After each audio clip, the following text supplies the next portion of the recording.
Hai, Assalamualaikum warahmatullahi wabarakatuh. How are you everyone? Who watch this my video? I hope all of you I hope all of you fine every day, every time, and also I hope all of you spirit on your jobs, on your all of your activities. First of all, I want to introducing myself. My name is Dini Nuraeni. I am a student in guidance and counseling, faculty education in IKIP Siliwangi. My ID number student is 1901064, and also I'm from class April 2019. On this occasion, I will explain the material in general English. Okay, in this time I want to explain about noun. Okay, before I explain about noun, I want to ask you, anybody know what is a noun? Okay, a noun is a word that names something such a person, place, thing, or idea.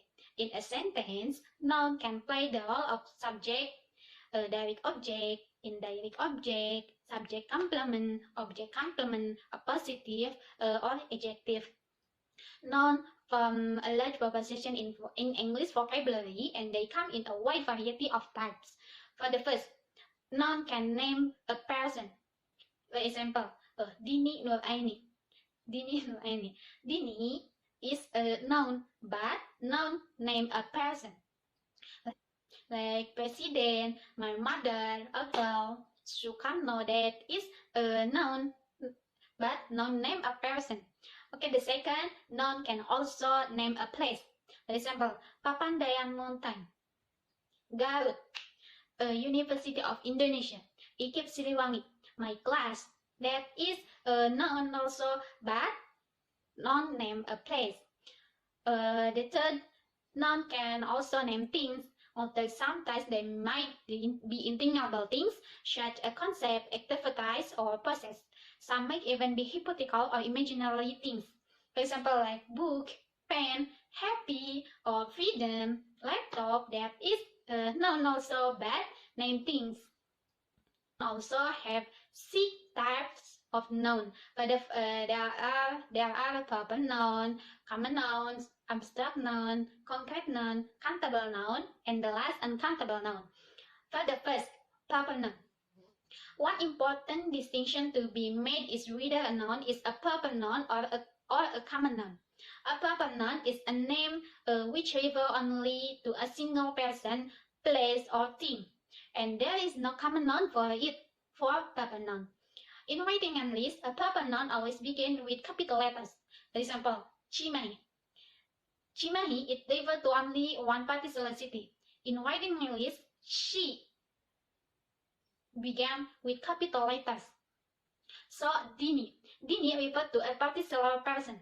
In writing English, D began with capital letters. You can see the example sentence. Does Tina have much homework to do this evening? In this sentence, Tina is the name of a specific person. And in writing English, Tina, T is began with capital letters. And the second example sentence you can see, I would like to visit Pangandaran Beach. Pangandaran Beach is the specific name of a tourist spot. And in writing English, Pangandaran, P is capital letters. Okay, the second type of noun, there is a common noun. A common noun is the opposite of proper noun. A common noun sometimes known as a generic noun. A common noun is the generic name of an item in a class or group and is not capitalized unless appearing at the beginning of a sentence or in a title. For example, country. Country, it can refer to any country, nothing in particular. And city, like simple city. City also, it can refer to any city like Garut, Bandung, Cimahi, Jakarta, but nothing in particular. So, a common noun is a word that indicates a person, place, thing in general, and a proper noun is a specific of one of those. For the example sentence, you can see, the girl crossed the river. In this sentence, there is there is two common nouns, plus girl and river. Girl is a common noun because we don't learn the identity of the girl by reading this sentence. Third, we know the actions she takes. And also river is common nouns. And in writing my list, girl and river is not capitalized because it's of a sentence or in a title. Okay, the third types of noun there is abstract noun. An abstract noun is something that cannot be perceived by the sense. It has no physical existence. Generally, it refers to ideas, qualities, and conditions. For example, tooth. Tooth is abstract noun. Tooth lies happiness. That is, we can see, we can't touch it, we can't hurt, but it's that fact there. Time we can see it, we can touch it, but we can touch it. For example, for the example sentence, we cannot be imagined the courage it took to do that. In the sentence, courage is an abstract noun. Courage can be seen, heard, or sensed in any other way, but we know it exists. The next type of noun there is concrete noun. A concrete noun is the exact opposite of abstract noun. A concrete noun refers to the things we see and have physical existence. If concrete noun, we can see it, we can touch it, we can hold. For example, like chair. Chair, we can see it, we can touch it, so we can also sit on the chair. And we can sit on the chair. Table, bed, ball, water, that is have physical existence.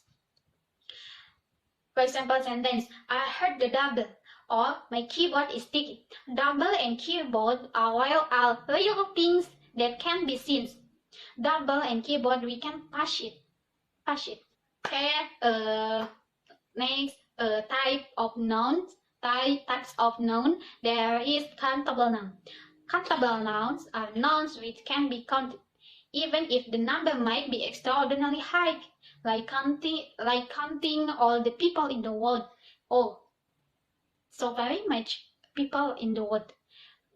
Countable noun can be used with a or an, the, some, any, a few, and many. For example, chair, table. In countable noun, we can say 1 chair, 2 chairs, 3 chairs. So chairs are countable. For example sentence, you can see here is a cat. Cat is singular and observably countable. A cat, the meaning 1 cat. If there are 10 cats, we can use many cats or some cats. And the last types of noun, there is countable nouns.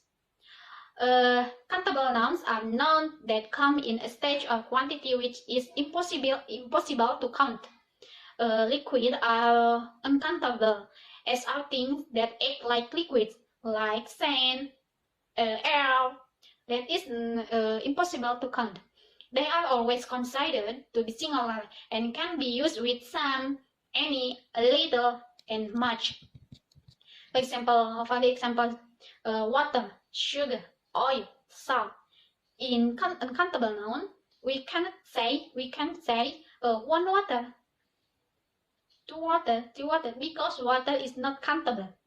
And the next example, you can see students don't seem to have much homework this day. In this example, refer to unspecified, unquantifiable amount of homework, so homework is an uncountable noun. We can remember countable and non-countable if countable noun is things we can count, and uncountable we can impossible to count. And last, we must remember if abstract noun and proper noun always uncountable nouns, and common noun and concrete noun can be both countable noun and uncountable nouns. Okay, I think enough. I'm sorry if there are many mistakes. I'm still learning. I'm still a student. Thank you very much. I hope it's useful to all of you. Uh, Thank you very much for your attention. Wassalamualaikum warahmatullahi wabarakatuh. Bye bye.